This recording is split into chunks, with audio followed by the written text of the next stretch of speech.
YouTube land, and today we are going to look at the arrows that I recently got. Basically, we're going to look at the special features, what's on them, which ones are dual format, because there are actually two that are, and then we'll look at the reversible covers afterwards.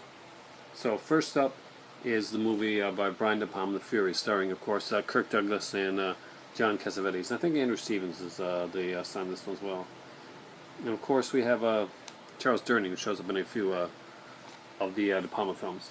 This one actually has some great features. It's got a new, scan from the original camera negative here. We have Blood on the Lens, an interview with cinematographer Richard H. Klein. Spinning Tales, Fiona Lewis on starring in The Fury. The Fury Visit, an interview with Sam Irvin Jr., intern on The Fury, author of the film's Shooting Diary. Original archival interviews from the 1978 promotional tour with De Palma, Frank Yablin, stars Carrie Snodgrass and Amy Irving, of course. Double Negative, which is, I'm kind of interested in this. This is a short film, Valentine to De Palma, written and directed by Sam Irvin Jr. and starring De Palma regular William Finley. Of course, it has the reversible sleeve, and we're going to look at the... it actually has a fairly big booklet in here. I love the way that the booklets are done. This is one of the bigger ones in here, and really enjoy these things. There's some great art. There's another kind of a poster. I think it's the Japanese poster for The Fury.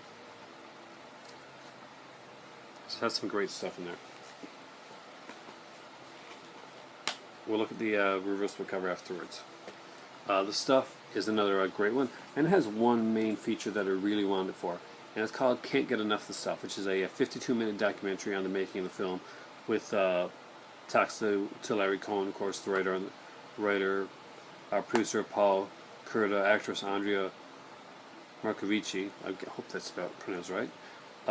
We've got Steve Neal, who did kind of the mechanical makeup effects on this one here, and of course Kim Newman. I always love anything Kim Newman does. We have a trailer.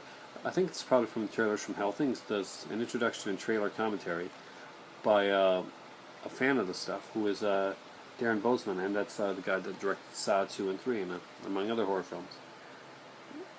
There's some really cool stuff on here, and again, a collector's booklet, which we'll look at right now because we're going to be checking this out. And like I mentioned before, I think I mentioned before, that the stuff is actually one of the dual formats that are out there.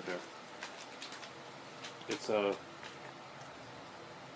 smaller booklet, but it has some really interesting stuff in it, and some very cool pictures and stills from the film. Next up is an Arrow Academy release. That is The Killers, one that I really wanted. I'm a big Lee Marvin fan, and it's cool to have the last film that Ronald Reagan was in and played a bad guy before he became president, and kind of still played a bad guy. There's some great stuff in this one here. We have Reagan Kills, an interview with New York Times bestselling writer Mark Elliott on author Ronald Reagan, The Hollywood Years. We got Screen Killer, interview with Duane Epstein, author of Lee Marvin, Point Blank. We've got an archive interview with Don Siegel from the French television series Cinemas, and a gallery of rare behind-the-scenes images, and of course a really cool reversible sleeve. As cool as this cover is, I'm actually changing this one to the reversible sleeve, and you'll see what that is in a minute. And on the inside, again, we have a fairly substantial booklet.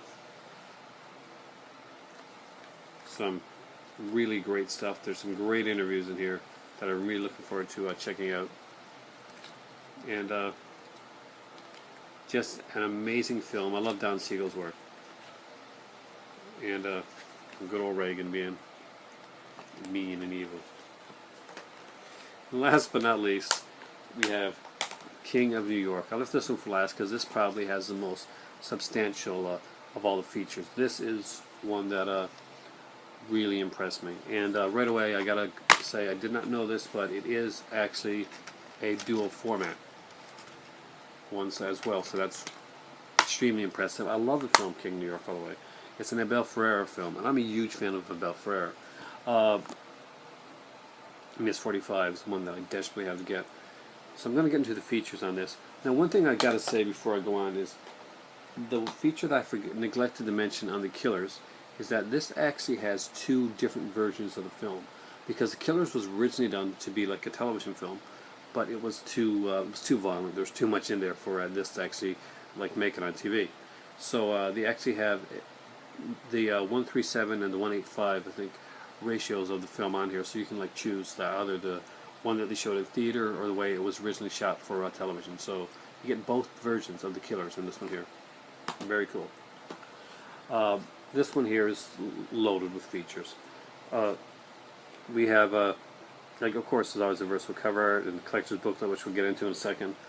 There's audio commentary with director Abel Ferreira. There's audio commentary with composer Joe Delia, producer Mary Kane, casting director Randy Subaswa, and editor Anthony Redmond. So that's like two audio commentaries in this one here. We get a brand new interview with director Abel Ferreira. We got an interview with producer Augusto Camentino. We have Abel Ferreira Not Guilty, a documentary. I think that's the about an 85-minute documentary on him. So it's like another film, another documentary film on there. If that was enough, there's something called a short film about the long career of Abel Ferreira, and that's a look back at his entire career, and that runs about like 48, 49 minutes as well. There's 3 original trailers here and 2 Blu-ray exclusive trailers, which is actually kind of cool. Again, there's a different artwork, so what I'm going to do is I'm going to turn off the camera for a second. When I come back on, I'm going to share the reverse. Hey there, so now we're about to look at the alternate cover art for each one. This is the alternate cover art for King of New York, and obviously I'm going to keep on the other Dude Designs cover art, which is, gotta say, it's far superior to this kind of poster cover art right here. It's kind of retro, but I prefer the other one. The stuff really isn't changed a heck of a lot. This is interesting, probably a little slightly more horrific, but I do like the new cover art, so this one's going to go back to the new cover art. The two that I'm probably going to keep on with their old cover art would be the Fury, which I just like this kind of cool, almost like a retro Italian style cover art, which is really cool. I really like this. And the one that impressed me most of all is the alternate cover art for the Killers. I guess this was probably the original. And there we go, Ernest Hemingway's The Killers. And I love this here with Angie Dickinson in the front, the picture of Lee Marvin right there, and just the red. I just love the way that's done. Incredible stuff. So that's my 4 right there. You get the Killers, guys. You get 2 versions of the film, and just some great stuff. Fury has some great stuff on there, great documentaries, great extra features. The stuff has a great 15-minute retrospective on it. And King of New York, if you haven't got King of New York, I strongly recommend you get it. We get some amazing stuff, an extra 80-something minute documentary on Abel Ferreira, and not only that, we also get like a 15-minute documentary on his entire career. And there's also, I think there's a short documentary on one of the actors that was in this movie as well. Just some great stuff. Definitely worth picking up. Every one of these here are definitely things that I was very excited to get. Stuff is a fantastically fun film. Fury is a great De Palma film. It's really highly underrated. The Killers is an amazing film that should be in everybody's collection.